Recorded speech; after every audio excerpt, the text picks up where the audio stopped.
Question number 12 तक तो हो गए थे कल, है ना? तो क्वेश्चन नंबर 13 से शुरू कर लेते हैं।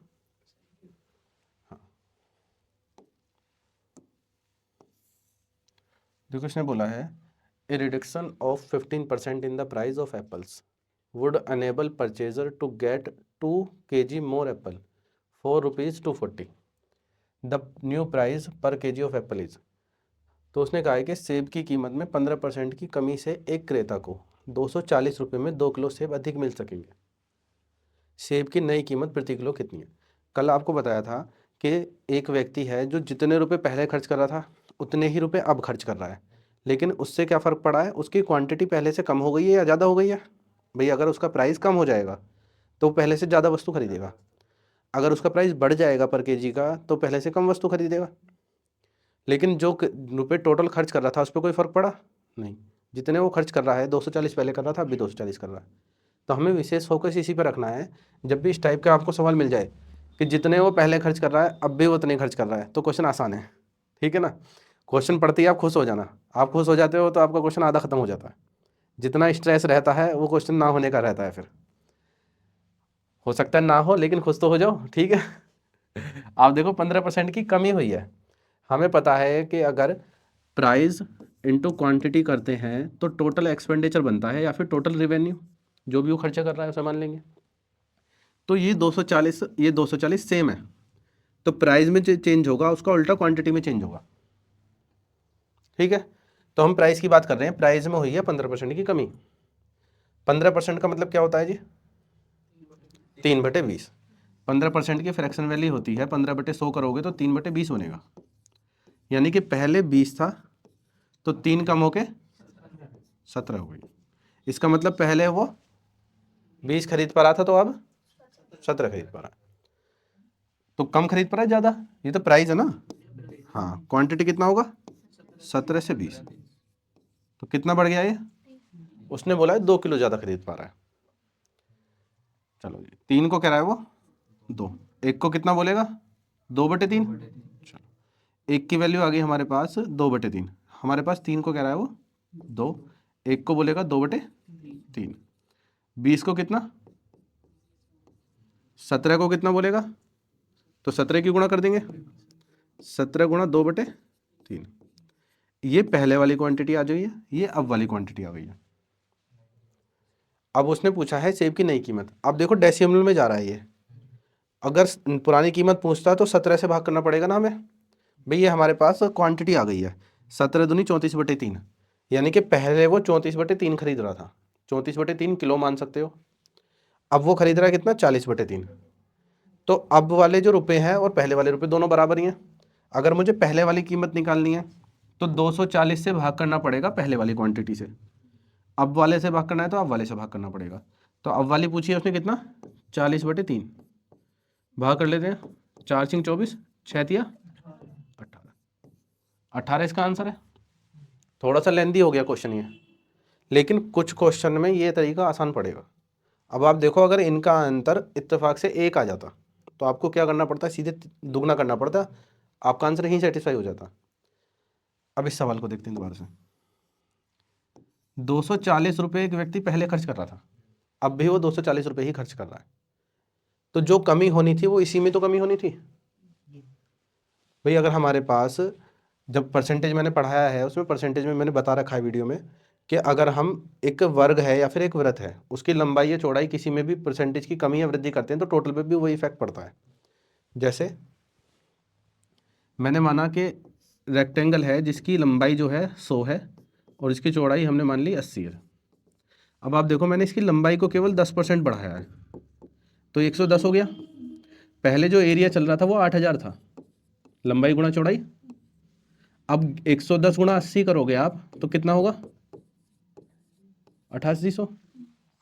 तो ये भी तो 10% बढ़ा है, इसको मैंने कोई छेड़खानी नहीं किया।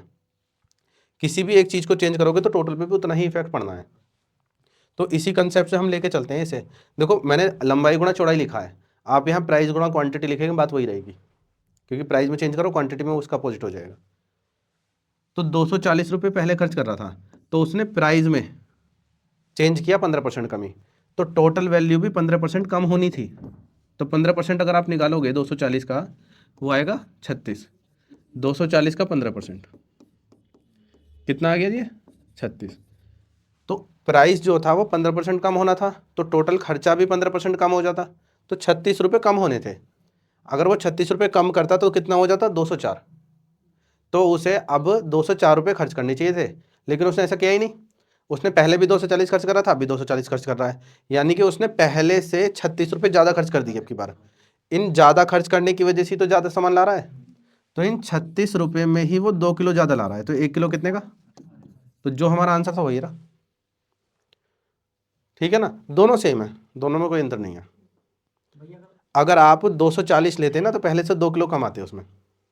हाँ जी, ये आया हमारा 18, अब आया नई वाली कीमत। नई वाली कीमत अब अगर हमें निकालना था 15% इसमें माइनस करना पड़ेगा, यानी कि ये जो 18 है हमारा 85% के बराबर होगा। ठीक है ना, वो डेसिमल में चला जाएगा, इसी वजह से वो पूछा नहीं है। एग्जामिनर वही पूछता है जो एक्यूरेट कट जाए, या फिर डेसिमल में जाए तो 0.5। देखो कह रहा है an increase of 20% in the price of mangoes enables a person to purchase 4 mangoes less 4.40 rupees. The price of 15 mangoes before increase was. आमों की कीमत में 20% वृद्धि से एक व्यक्ति 40 रुपये में 4 आम कम खरीद पाता है। तो वृद्धि से पहले आमों की कीमत क्या है? तो पहले प्राइस क्वांटिटी से करते हैं, फिर इसी से करते हैं जो कराया था अभी। तो 20% वृद्धि हुई है कीमत में, तो प्राइस जो है 20% होता है 1/5, तो 5 से 1 बढ़कर 6 हो गया, तो ये प्राइस है। तो क्वांटिटी कितनी रही होगी? 6 से 5। तो आप देखो क्वांटिटी कम हो रही है, वहाँ भी कम ही है। तो इसने बोला है 1 कम, 1 को कह रहा है वो 4, 1 को 4 तो 5 को 20, 6 को, यानी कि पहले वो 24 खरीद रहा था, अब वो 20 खरीद पा रहा है। क्लियर हो गया? अब वो 20 खरीद पा रहा है कितने रुपए में? 40 रुपये में। तो 20 से भाग करोगे तो 2 रुपये अब की कीमत आ जाएगी, 24 से भाग करोगे तो डेसिमल में चला जाएगा। तो इसने क्या पूछी है? वृद्धि से पहले 15 आमों की कीमत क्या थी? पहले वाली ही पूछी है, तो पहले वाले तो यहाँ से निकलेंगे हमारे, तो हम 40 रुपये में 24 सेब आम, तो 40 रुपये में 24 आम खरीद रहे हैं, तो एक आम कितने का था? 40/24 इतना आ गया। ये हमसे एक आम की कीमत आ गई, डेसिमल में चला जाता, लेकिन इसने डेसिमल हटाने के लिए हमसे 15 आम की कीमत पूछ ली। तो हमें बताना है ये एक आम की कीमत है, 15 की कितनी होगी, तो गुणा 15। तो 15 चौका 60 होते हैं, 24 से काटोगे आप 60 को, कितनी बार 2.5 गुना ही तो होता है, चलो 25 बार कट गया, वरना आप काटते 8 पंजे 40, 8 से 24, 3 से काटते 5 बार, 5 पंजे 25। ठीक है, अब हम उसे उस वाले मेथड से देखते हैं।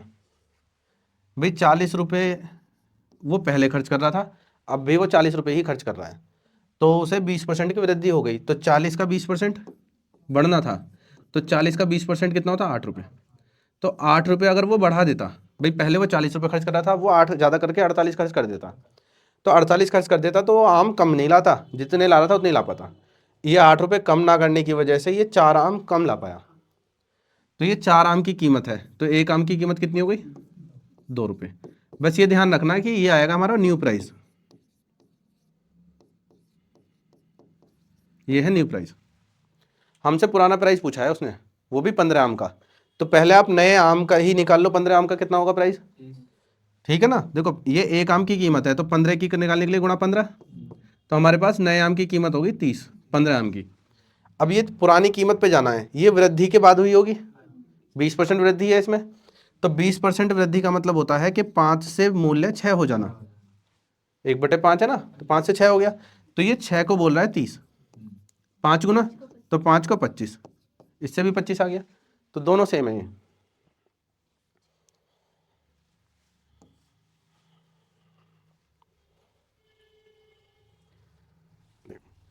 A man bought 20 dozen egg for 720 rupees. What should be selling price of each egg if he wants to make a profit of 20%? एक आदमी 20 दर्जन अंडे 720 रुपये में खरीद रहा है। प्रत्येक अंडे का विक्रय मूल्य क्या होना चाहिए यदि वह 20% लाभ कमाना चाहता है? तो प्रत्येक अंडे की बात कर रहा है, ना कि दर्जन की, तो इन्हें दर्जन से हटा के एक अंडे पे लाना है वैल्यू। तो आप देखो 20 दर्जन का मतलब कितना होगा, तो 20 गुणा 12 240, तो ये जो 720 रुपये में अंडे हैं ये 240 अंडे हैं, तो एक अंडे की कीमत आएगी 3 रुपये। अब 3 रुपये पे 20% लाभ लेके जोड़ना है, तो 3 का 120% निकाल दो आप। भाई ज़्यादा आसान तो यही है ना, 12 36 याद होगा,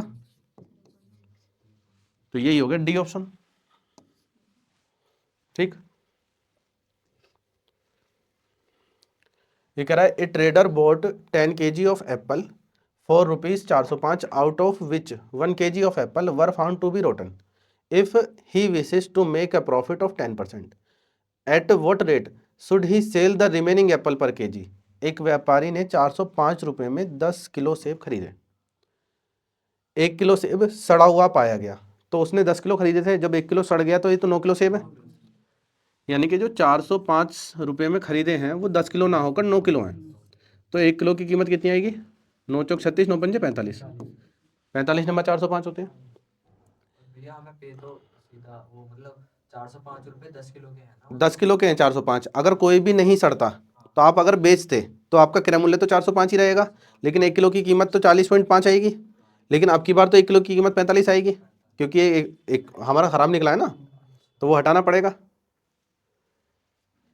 यदि वह 10% लाभ कमाना चाहता है तो शेष सेबों को प्रति किलोग्राम किस दर से बेचना है?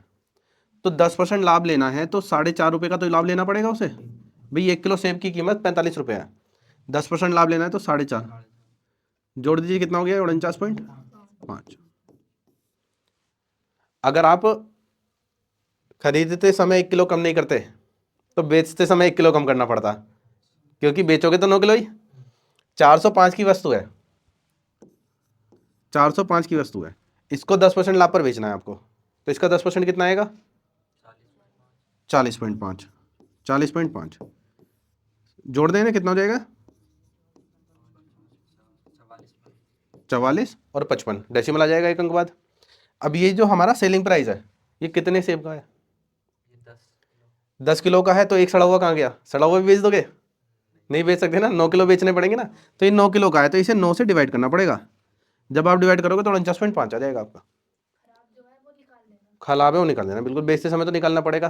भाई आप खरीद के ला सकते हो खराब, पर आपसे कोई लेगा नहीं। बट नुकसान तो हुआ है ना। हाँ नुकसान हुआ है, इसी वजह से 9 किलो सेब है। देखो 9 से भाग करके 9 चौक 36, कितना बच गया? 8, 9 ने 9 पंजे 45 हो गया ना, 495 निम्न 44 45। चलो ठीक है ना, तो ये तो हमारा हो गया टाइप 3 कंप्लीट। ठीक है, टाइप 4 शुरू कर रहे हैं इसका भी। हाँ ये सेव रहेगा, लास्ट टाइम तो मैंने सेव हटा दिया था, अब मैंने एग्जिट नहीं किया, इसी पे लगा रखा है। ये कह रहा है if the cost of pin reduced by ₹4 per dozen, 12 more pin can be purchased for ₹48. The cost of per pin dozen after reduction is। कल आए थे ना पुलिस की पूछने के लिए, मैंने बताया था, आज कहाँ हैं? है ना।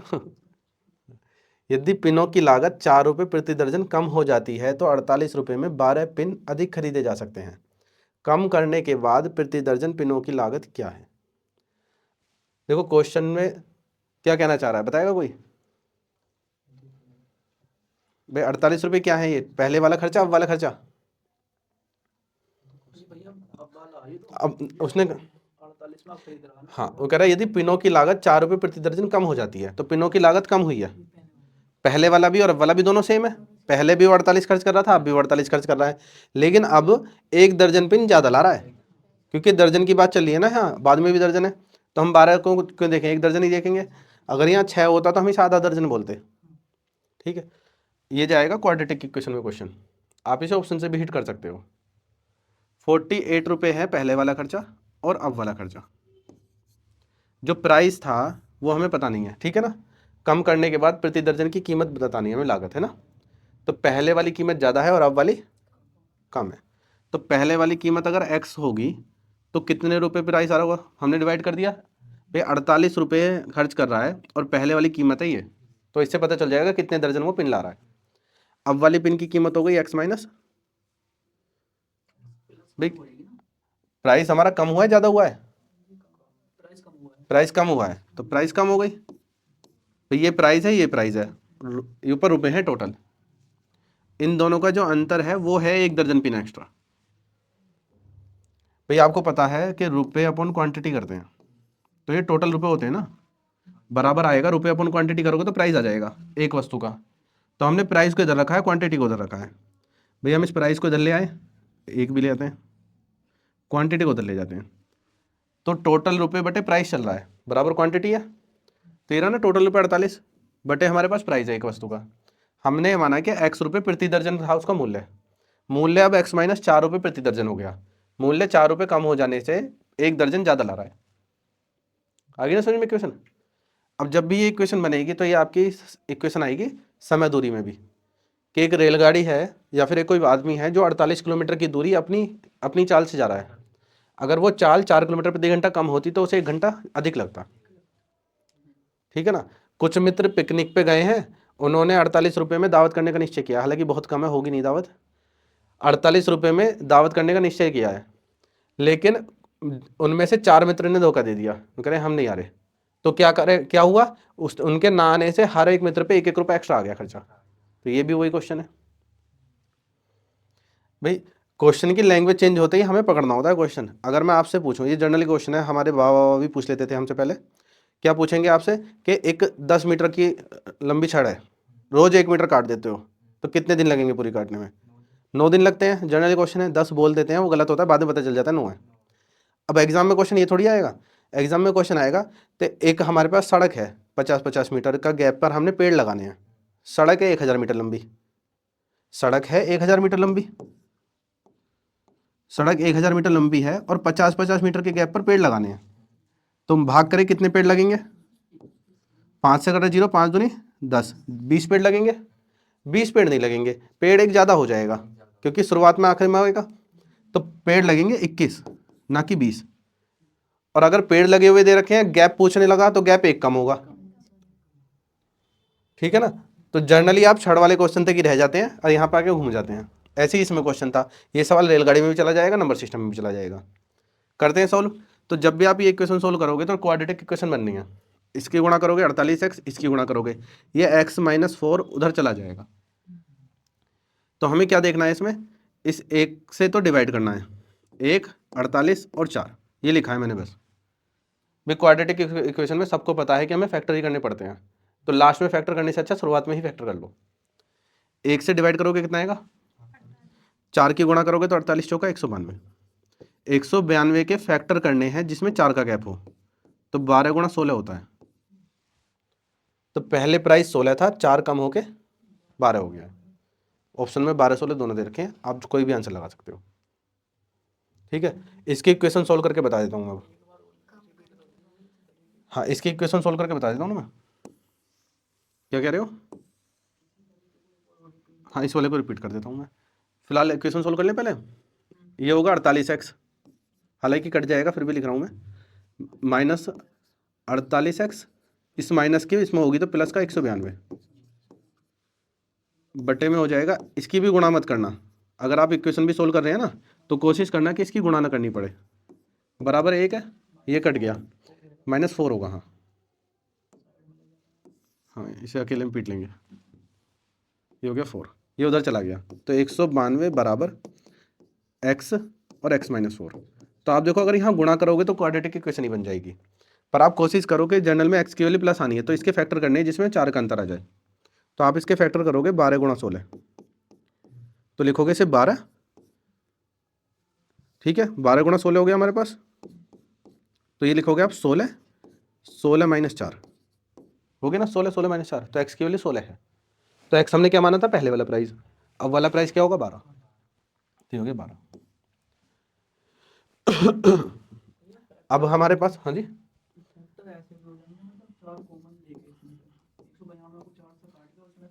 नहीं जब इस टाइप के 3-4 सवाल कर लेंगे ना इक्वेशन वाले, समय दूरी में बताऊंगा मैं बिल्कुल। तो जब इस टाइप के 4-5 सवाल हो जाएंगे तब आप लगाना, अभी मत लगाना लॉजिक, कुछ भी गलत हो जाएगा वो, क्योंकि यहाँ 1 से डिवाइड कर रहे हैं। कहीं वहाँ पर सवाल आएगा 1/2 से डिवाइड करना पड़ेगा, दुगना हो जाएगा। कहीं 6 से कटिंग करनी पड़ जाएगी, फिर 4 कॉमन थोड़ी रह जाएगा, इसलिए वही 1 से डिवाइड करा 48, 48 चौका 192, 192 के फैक्टर करने हैं हमें जिसमें 4 का अंतर हो, तो 12-16 हो गया है ना। अब आप बताओ क्या कह रहे हो। तो हाँ। हमने पहले 4 से डिवाइड ही कर लिया इसमें, और जो भी हमारी संख्या रही उसमें फिर एक का अंतर देख लेंगे। आप तो आपने इसे 4 से डिवाइड कर दिया, 192 192 को 4 से डिवाइड कर दिया, मतलब हमने गुणा ही नहीं करा, हाँ गुणा ही नहीं करा हमने, तो 48 ही रह जाएगा। जी। 48 में एक के अंतर पे फैक्टर नहीं आएंगे। 48 कैसे फैक्टर होंगे नहीं जिसमें एक का अंतर हो, 2 हो सकता है 8 सिंह 48, जी। ठीक है ना।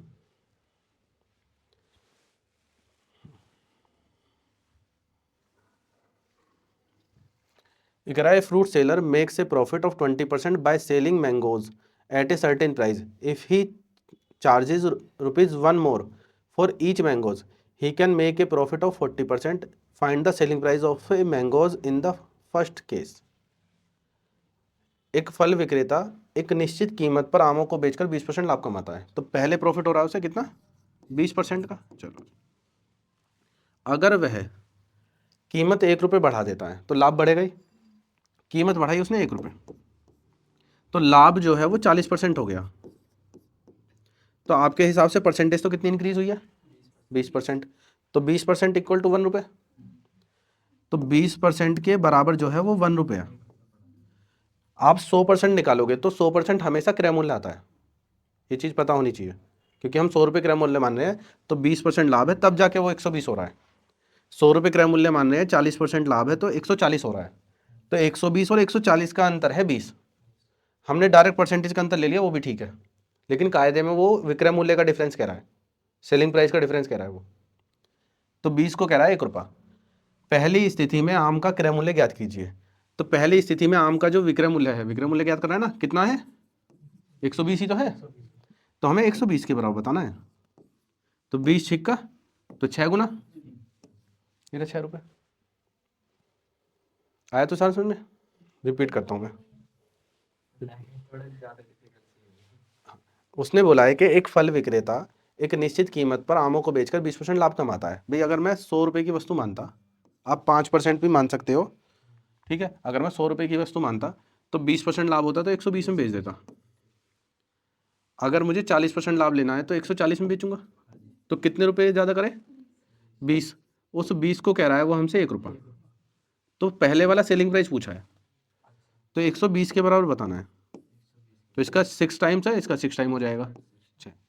तो मैंने डायरेक्ट 20 और 40 लिखा था, 120 140 नहीं लिखा था। तो आप भी कोशिश करना कि 20 40 ही लिखें, और आपको पता हो कि सेलिंग प्राइस 120 है और दूसरा सेलिंग प्राइस 140 है।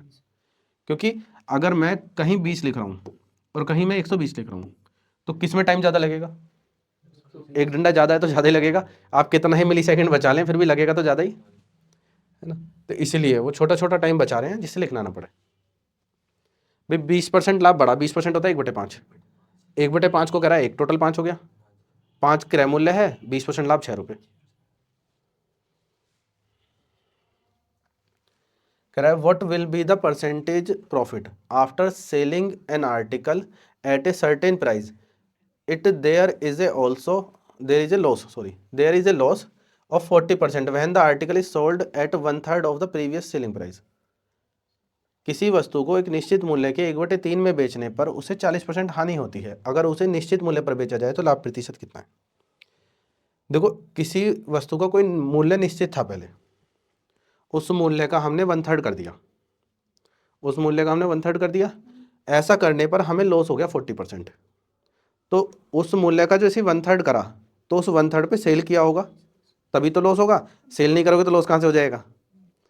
तो ये जो 1/3 हुआ है, उस निश्चित मूल्य का 1/3 वो सेलिंग प्राइस बन गया। सेलिंग प्राइस जो इक्वल होगा वो इक्वल होगा अगर हम क्रय मूल्य में से 40% माइनस कर दें, क्योंकि सेलिंग प्राइस तो तभी आएगा, हमें हानि हुई है 40% की, तो 40% माइनस करना पड़ेगा। तो हमने दोनों को मान लिया। देखो, निश्चित मूल्य मान लो ए है और सेलिंग प्राइस को सीपी लिख दूं। मैंने इसका 1/3 में सेल किया है। देखो, ऐसा भी कहता सकता था वो कि 1/3 कम करके सेल किया है। 1/3 कम करता तो 2/3 लिखना पड़ता।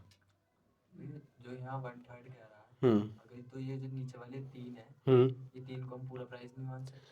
निश्चित मूल्य के वो सवाल अलग तरीके के होते हैं जिसमें 3 मान लेते हो। अब 40% भी तो हानि है, फिर 60 के बराबर रखना पड़ेगा, तो 60 मानना पड़ेगा आपको। आप 0 नहीं बढ़ा सकते इसमें।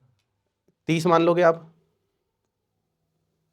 प्राइस मानोगे 30, बिल्कुल हो जाएगा, लेकिन इससे बच जाओगे आप बहुत सारी चीज़ों से, क्योंकि परसेंटेज 8 से ही 2/11 भी आती है एग्जाम में। ठीक है ना। चलो, तो उसने निश्चित मूल्य का 1/3 किया, ठीक है, तो 1/3 कर दिया। ऐसा करने पर उसे 40% हानि हो रही है, यानी कि सीपी का कितना रह गया 60%, तो सीपी का 3/5। ये भी सेलिंग प्राइस, ये भी सेलिंग प्राइस, दोनों बराबर रख दिए, तो आपका 3×9 बन गया। सीपी और ए ये निश्चित मूल्य है और ये कॉस्ट प्राइस है। ये 5 तो ऊपर चला गया, नीचे हो गया 9, तो आपके पास ये अनुपात आ गया किसका, निश्चित मूल्य का और क्रय मूल्य का। उसने बोला है अगर वो निश्चित मूल्य पर ही बेचे तो लाभ हो जाएगा। अब तो भाई वो निश्चित मूल्य पर बेचेगा तो 4 का लाभ हो जाएगा 5 पर, तो 4 का लाभ है 5 पर, कितना परसेंट है, 80%। रिपीट करूं, देखो उसने बोला है कि एक वस्तु है जिसका मूल्य निश्चित है, उसका 1/3 कर दिया, तो निश्चित मूल्य मान लिया हमने ए, उसका 1/3 हमने इतने में ही सेल कर दिया उसे, तो ये सेलिंग प्राइस बन गया। अब ये जो सेलिंग प्राइस है इस पर हमें 40% हानि हो रही है, तो 40% हानि हो रही है, तो हम सीपी को कितना कर रहे हैं 60%, तो ये सीपी के 60% के बराबर है ना, सीपी के 60% के बराबर है, तो ये हमने कटिंग करके 3/5 लिखा डायरेक्ट, ठीक है।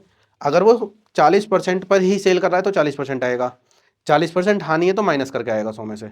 जैसे यहाँ पर उसने कहा है कि 1/3 में सेल कर रहा है तो 1/3 लिख दिया, 1/3 कम करके सेल करता तो 2/3 लिखना पड़ता।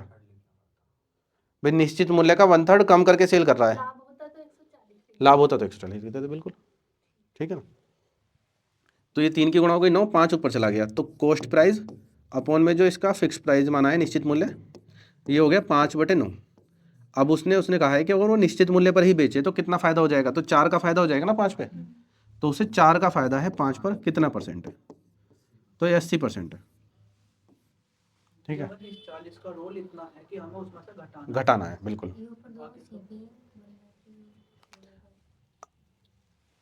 ए तो निश्चित मूल्य था, जैसे ही हमने इसका 1/3 करा तो ये सेलिंग प्राइस बन गया, सीपी नहीं बना। सीपी सेलिंग प्राइस था, सीपी हमारा कॉस्ट प्राइस था, जैसे ही मैंने इसका 60% करा ये भी सेलिंग प्राइस बन गया, तो selling price equal to selling price रखा है। कह रहा है what will be the percentage profit after selling an article at label price if there is a loss of 20% when the article is sold at 1/3 of the label price. एक वस्तु को label मूल्य पर बेचने पर लाभ प्रतिशत कितना होगा यदि वस्तु को लेबल मूल्य के 1/3 में बेचने पर 20% की हानि होती है। सेम सवाल है, उसने कहा है कि जो फिक्स प्राइस है, जो लेबल प्राइस है, उसका 1/3 में बेचना है तो जो फिक्स प्राइस है, लेबल प्राइस है, उसे ये मान लिया, उसके 1/3 में उसे सेल करना है, तो 1/3 हो गया। ऐसा करने पर उसे 20% हानि हो रही है, तो 80% में सेल कर रहा है, तो कॉस्ट प्राइस का 80% है, तो 80% को हम 4/5 लिख सकते हैं, तो ये लिख दिया डायरेक्ट।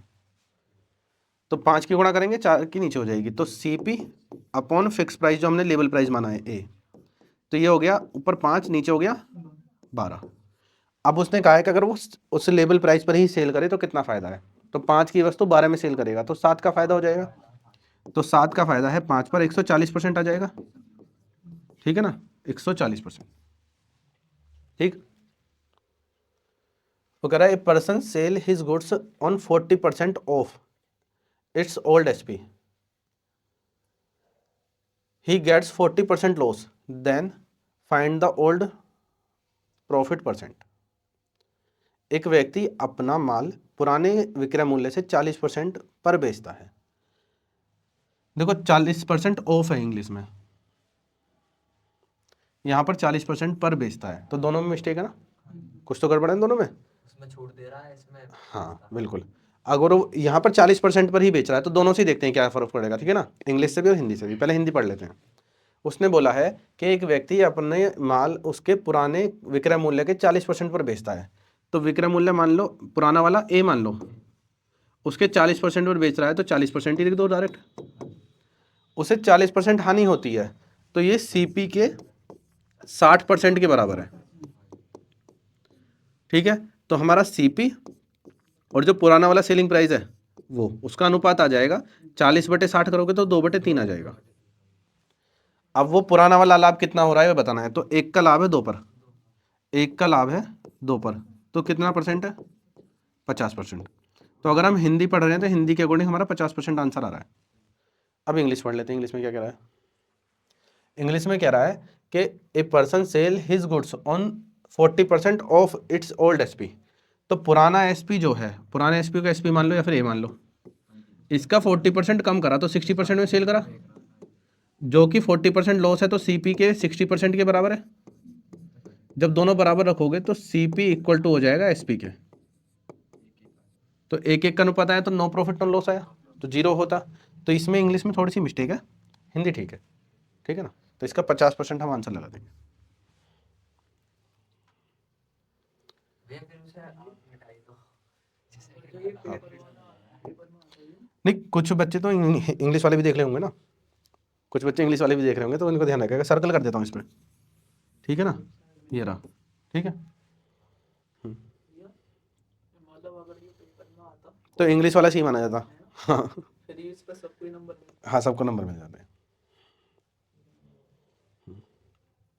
अगर क्वेश्चन इंग्लिश में गलत होता है ना तो उसका नंबर सबको मिलता है। देख लो इंग्लिश वाले कितने अच्छे हैं, हम बिना बात की इंग्लिश को खराब करते रहते हैं। एक the profit earn by selling an article for ₹900 is double the loss incurred when the same article is sold for 600।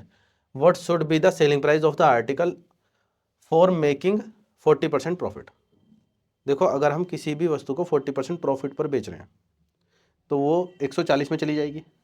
140 से कटने वाले ऑप्शन हमारे पास ये है और ये है, और कोई है या है नहीं है, और कोई नहीं है ना। चलो 900 रुपये में बेचने पर लाभ हो रहा था, 600 में बेचने पर हानि हो रही थी।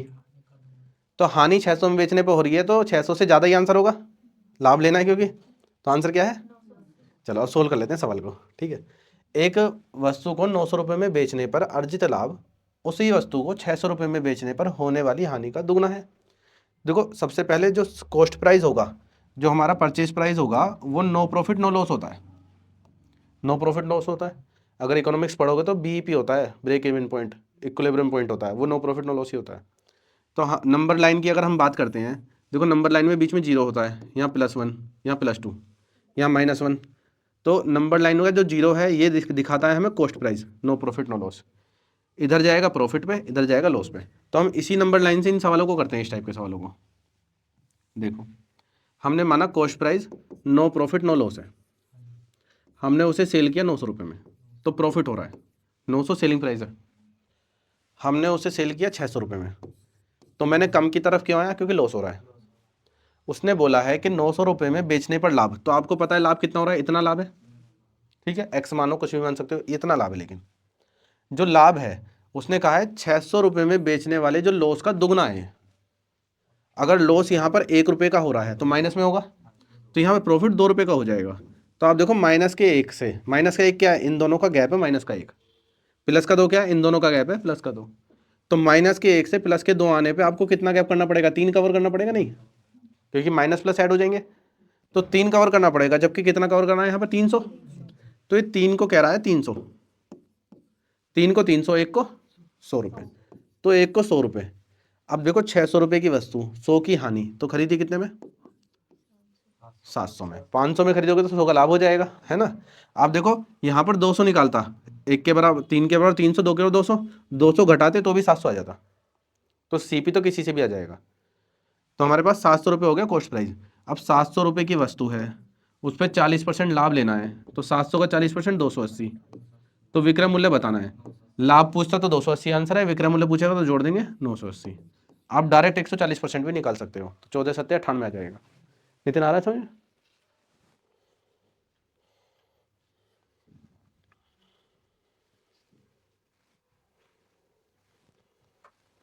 कह रहा है when an item is sold on ₹2120 there is a profit which is 20% more than the loss that is got when the same things is sold on ₹1900 then find the real value of item.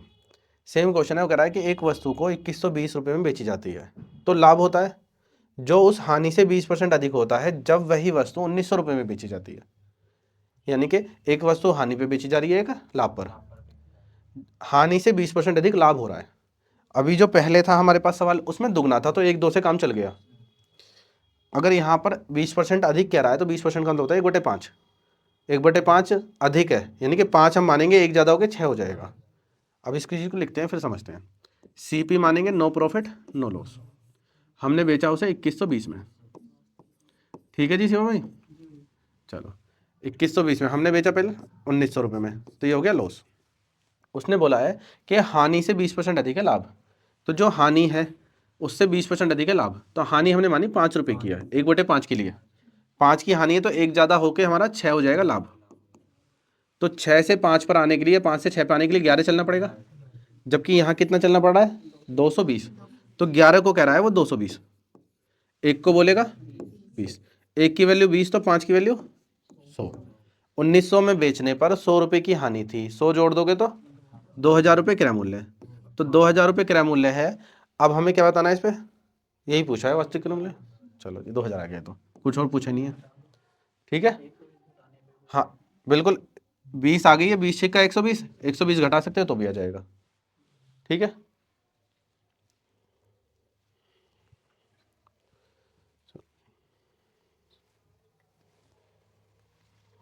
एक रहा, a person sold his watch for ₹24। If the percentage of his loss was equal to the cost price, then the watch would have cost him. एक व्यक्ति ने अपनी घड़ी 24 रुपये में बेची, यदि उसकी हानि का प्रतिशत लागत मूल्य के बराबर होता है तो घड़ी की कीमत कितनी है। देखो घड़ी की कीमत हमेशा दो आएंगी इसमें, और दो ऑप्शन में दे रखी है, एक में 40-60, तो ये आंसर है। और भी ऑप्शन दे सकते थे, दो क्यों आएंगी इस चीज़ को समझ लेते हैं। देखो इसने ऐसा कहना चाहा है कि अगर हमारे पास वस्तु 100 रुपये की है, सपोज अगर 100 रुपये की वस्तु है, एक व्यक्ति अपनी घड़ी को 24 रुपये में बेचता है, उसकी हानि का प्रतिशत लागत मूल्य के बराबर है। 100 रुपये की वस्तु है तो उस पर हमारा 100% ही लॉस हो रहा है उस पर, तो 0 हो जाएगा। अगर मैं कोई वस्तु 90 रुपये की मानता हूँ, कोई वस्तु 90 रुपये की मैंने खरीदी, उसे मैंने बेचा कितने परसेंट हानि पर, 90% पर ही, क्योंकि जो क्रय मूल्य है उतने ही प्रतिशत हानि की बात कर रहा है। तो 90 का 90% अगर आप निकालोगे तो 81 आएगा, तो 81 रुपये की हानि होकर कितने में जाएगी, 9 रुपये में। क्लियर है ये। अब दो प्राइस कैसे आ गए, आप देखो अगर मेरे पास 10 रुपये की कोई वस्तु होती तो उसका कितना लॉस होता, 10% ही लॉस होता, तो 10 का 10% घटाओगे कितना आएगा, 1 रुपया, घटा दो कितना आया, तो 9 रुपये विक्रय मूल्य, तो 2 के आगे। अगर मैं कोई वस्तु 90 की खरीदूंगा तो भी 9 रुपये में बेचना पड़ेगा हानि पर, कोई वस्तु 10 रुपये की खरीदूंगा तो भी मुझे बेचना पड़ेगा 9 रुपये पर। तो जब भी लॉस होगा इस टाइप के क्वेश्चन पे हमेशा दो प्राइस आएंगे, और कोशिश करेंगे अगर ऑप्शन में आसान दे रखें तो हम ऑप्शन पकड़ें, वरना इसकी इक्वेशन सोल्व करनी पड़ेगी, क्वाड्रेटिक को सोल्व कर लेते हैं। हमने माना कि क्रय मूल्य x रुपये है, x% ही लॉस हो रहा है, तो x का x% आप निकालोगे तो ये हो गया लॉस, x का x%, क्रय मूल्य में से लॉस माइनस करोगे तो हमारा जाएगा SP, ठीक है। अब देखो यहाँ पर बनेगा 100x माइनस x², 100 उधर चला जाएगा तो 2400, क्वाड्रेटिक इक्वेशन ही बन रही है तो इसको भी उधर ले जाओ, x² minus 100x plus 2400। Quadratic equation का रूल होता है अगर यहाँ प्लस हो और यहाँ माइनस हो तो वैल्यू दो आएंगे, दोनों पॉजिटिव होंगी। जो बैंकिंग वाले बच्चे होते हैं वो तो डायरेक्ट बता देते हैं कि पॉजिटिव ही आनी है, वैल्यू निकालने में उन्हें तो उतना ही वक्त लगेगा जितना हमें लगेगा। चलो तो 2400 है, 2400 के ऐसे फैक्टर करने हैं जो दोनों को जोड़ने पर 100 आ जाए और गुणा करने पर 2400 ही आए, तो 6 चौक 2400 होते हैं, तो जोड़ने पर 60 और 40 का जोड़ 100 होता है और गुणा करने पर 2400 आ जाता है। तो x² minus 60x minus 40x plus 2400, ठीक है, बराबर 0। अब यहाँ पर x कॉमन लोगे आप तो ये बनेगा x माइनस 60, यहाँ पर 40 कॉमन लोगे तो x माइनस 60 बराबर 0, माइनस 40 कॉमन लिया है ना, तो x माइनस 40 और x माइनस 60 बराबर 0। दो संख्याएं हैं जो प्लस में हैं, ये अलजेब्रा का भी रूल होता है, दो संख्याएं प्लस में हैं उन दोनों की गुणा कभी भी 0 नहीं आ सकती जब तक वो दोनों नंबर ही 0 ना हो। आप कोई भी पॉजिटिव नंबर ले लो, मैं 20 की जगह अगर कोई नंबर लेना चाहूँ, मैं ऐसे तो कहना चाहूँ 2 गुणा 4 बराबर 0 हो जाएगा क्या, नहीं हो सकता कभी भी, जब तक ये भी 0 ना हो और ये भी 0 ना हो, दोनों ही पॉजिटिव है, दोनों ही 0 होने चाहिए। इसके लिए मुझे क्या करना पड़ेगा, इसके बराबर 0 रखूँगा अगर मैं, अगर ये 0 के बराबर है तो x की वैल्यू आएगी प्लस के 40, अगर मैं इसके बराबर 0 रखूँगा तो x की वैल्यू आएगी प्लस के 60, तो x की वैल्यू 60 और 40 ऐसे आती हैं। ये दो संख्याओं की मल्टीप्लाई हम जीरो इसी से रखते हैं। हमारे पास इक्वेशन जो बनी थी वो बनी थी x² माइनस 100x प्लस 2400 बराबर 0। आपको फैक्टर करने थे इसके जो जोड़ के 100 आ जाए। तो आप मानोगे कि माइनस के 60 है, माइनस के 40 है, ये फैक्टर है। इसके आने के बाद जो x² का कोफिशिएंट होता है उससे डिवाइड करना पड़ता है। जब ब्रैकेट से उधर जाएंगे तो दोनों प्लस हो जाएंगे, साइन चेंज होते हैं। तो आप डायरेक्ट साइन चेंज करके 60 और प्लस के 40 लिखोगे तो ये आपका आंसर आ जाएगा। ऐसे नहीं लिखना है ये सजाकर, ये बेसिक है, इसे डायरेक्ट कोशिश करना है कि यहाँ पर लिखें। और ऑप्शन हिट कर सकते हैं तो और अच्छी बात है। ऑप्शन में क्या करना है, 40 की वस्तु मानोगे तो 40 का 40%, 16 घटाओगे तो 24 आना चाहिए। तो 40 का 40% 16 ही होता है। फिर 60 पकड़ोगे तो 60 का 60% 36, तो 60 में से 36 घटाओगे तो 24 आ जाएगा। ठीक है। जब ऐसी सिचुएशन लाभ पर होती कि प्रॉफिट होती तो यहाँ प्लस आ जाता। प्रॉफिट पर हमेशा एक ही प्राइस आएगा, हानि पे 2 प्राइस आ जाते हैं। हाँ, ऑप्शन से कर सकते हैं। फॉर्मूला है इसका, प्रॉफिट का फॉर्मूला मैंने कहीं पढ़ा था, पर एक सवाल के लिए फॉर्मूला क्या याद करें, हम डायरेक्ट ही कर लेंगे उसे तो। ठीक है ना।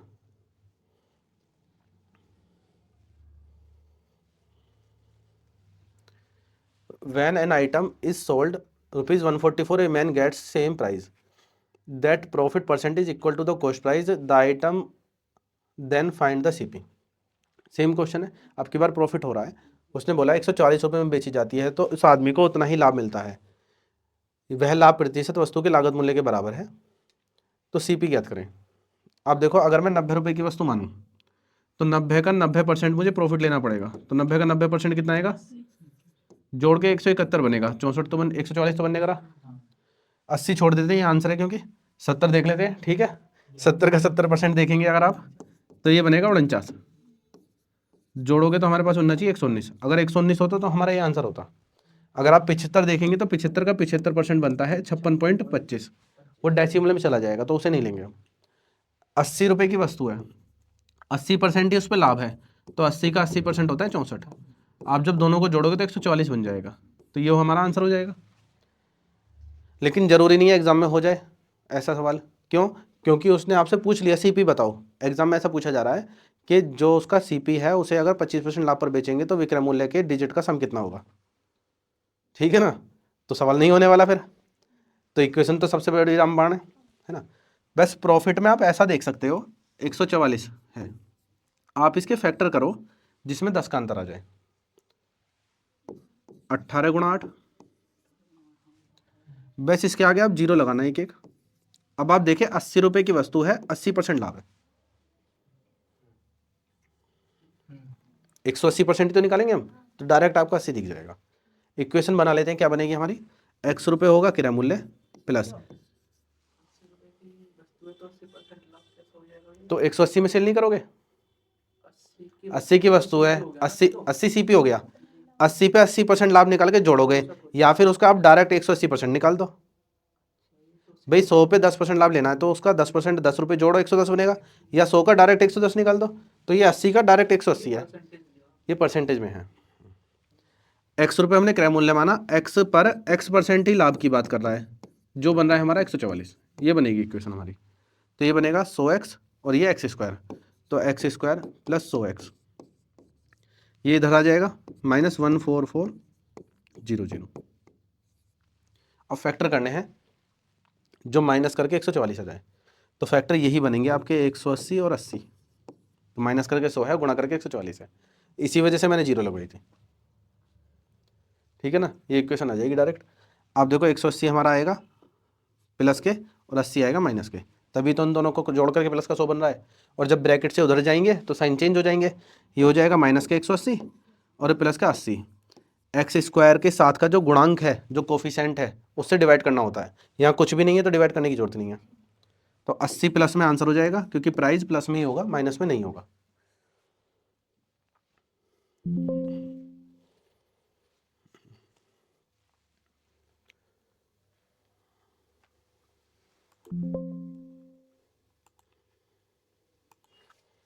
ठीक है, अगला क्वेश्चन देख लेते हैं हम, क्वेश्चन नंबर 10 से, है ना।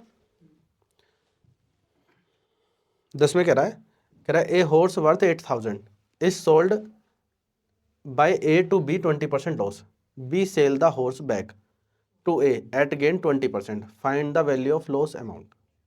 8,000 रुपये का एक घोड़ा ए द्वारा बी को 20% हानि पर बेचा जाता है, बी 20% लाभ पर घोड़ा वापस ए को बेच देता है, हानि की राशि का मूल्य ज्ञात कीजिए। तो इसने खुद ही बता दिया हानि हो गई है ना। चलो भाई, हमने माना 100 रुपये की वस्तु है, 8,000 छोड़ दिया हमने थोड़ी देर के लिए, 100 रुपये की वस्तु मान ली हमने। 100 रुपये की वस्तु को 20% ए ने बी को बेच दिया 20% हानि पर, कितने में? 80 में। भाई ए को तो पता था कि 100 रुपये की वस्तु है, अगर ए उसे हानि पर बेच रहा है तो ए को तो 20 रुपये की हानि हो चुकी। अब बी को पसंद नहीं आया होगा घोड़ा, ए ने वापस भेज दिया, बी ने वापस भेज दिया ए को 20% लाभ पर। भाई हमने 8,000 छोड़ रखा है, परसेंटेज देखते हैं वो 8,000 पर निकल जाएगी। इसने इसे 20% लाभ पर बेचा है, तो 20% इसका निकालोगे आएगा 16, तो इसे मिलेगी 96 की वस्तु। तो इसे हानि कितनी हो गई ए को? हाँ, देखने में लग रहा है 4 रुपये की, 24 की भी लग रहा है देखने में, है ना, दोनों में से कोई भी नहीं है। आपको एक छोटी सी ट्रिक बताता हूँ, जितने रुपए ये करेगा ज़्यादा उतनी हानि होगी उसे। इसने कितने रुपए करे हैं?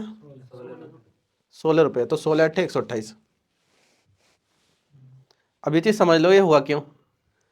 आप देखो 100 रुपये की वस्तु थी, उसे पता है 100 रुपये की वस्तु है, जिसको पता है उसके लिए लॉस परसेंटेज जो निकलेगा वो 100 रुपये पे ही आएगा। उसने इसे 20 रुपये हानि पर बेची है, तो इसे 20 रुपये कहाँ पर कम प्राप्त हुए, तो इसे 20 रुपये का लॉस था। अब इसका पुराना ट्रांजैक्शन छोड़ दो आप, अब नया ट्रांजैक्शन है। इसे पता है 100 रुपये की वस्तु है, इसने इसे 96 पे ली, तो कितने रुपये का प्रॉफिट हुआ? इसे 4 रुपये का लाभ हुआ है यहाँ पर, ना कि हानि हुई है 4 रुपये की। अभी तो 4 रुपये की हानि, 4 रुपये का प्रॉफिट हो गया ना इसे यहाँ। तो मैंने कहा उस ट्रांजैक्शन छोड़ो, अभी इस ट्रांजैक्शन में 4 का फायदा, उस ट्रांजैक्शन में 20 का लॉस, तो कुल मिला के 16 का लॉस है।